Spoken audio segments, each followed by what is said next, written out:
In the moment when the Texas Rangers won the franchise's first championship ever, you wouldn't have known that the two men who have become dually synonymous with the team's expedited rebuild are generally known for being measured, if not stoic.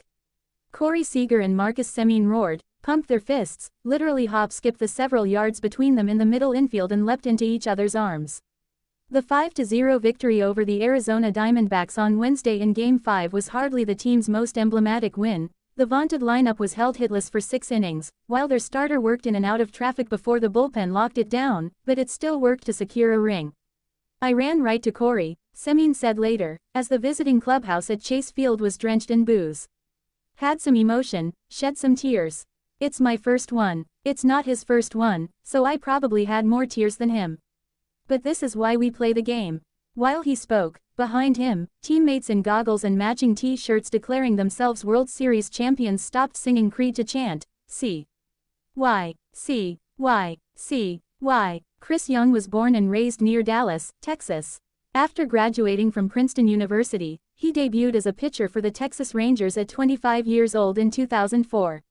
He won a World Series with the Kansas City Royals in 2015, compiling a 2.87 ERA across 5 appearances that postseason. He retired 2 years later and immediately went to work for the commissioner's office, serving as the vice president of on-field operations, initiatives and strategy and eventually replacing Joe Torre. When he was about 2.5 years into that job, John Daniels, then the Rangers' president of baseball operations, offered Young the chance to come home to Texas and return to competing for a title in the role of general manager. "This is the only reason I've ever played this game. It's all I know," Young said after his team emerged victorious from the final game of the 2023 MLB season. "When I had the opportunity to come back here and help this franchise win, I couldn't pass it up."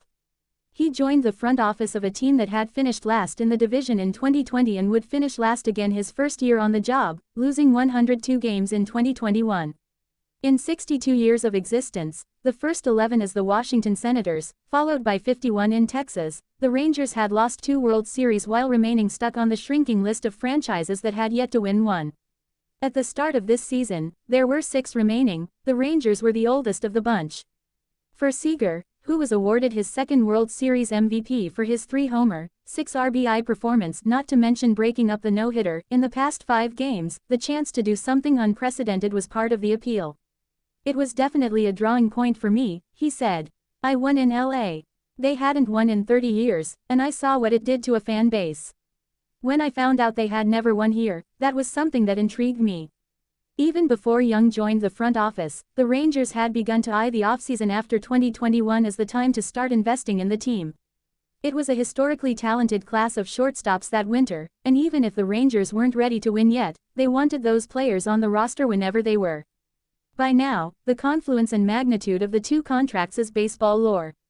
Along with starting pitcher John Gray, the Rangers signed Seager and Semien just before the lockout froze free agency. The total cost for the pair of position players was $500 million. The first meeting with them, Young said of talking to Seager and Semien, "I remember asking them their goals, and World Series was where it started. And here we are." A lot of it was CY, Seager said of what sold him on committing a decade to Texas.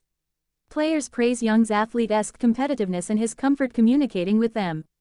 Just the way he laid it out, how he laid it out. He didn't hide from anything. He didn't shy away from anything. He knew where they were, and he knew where they wanted to go.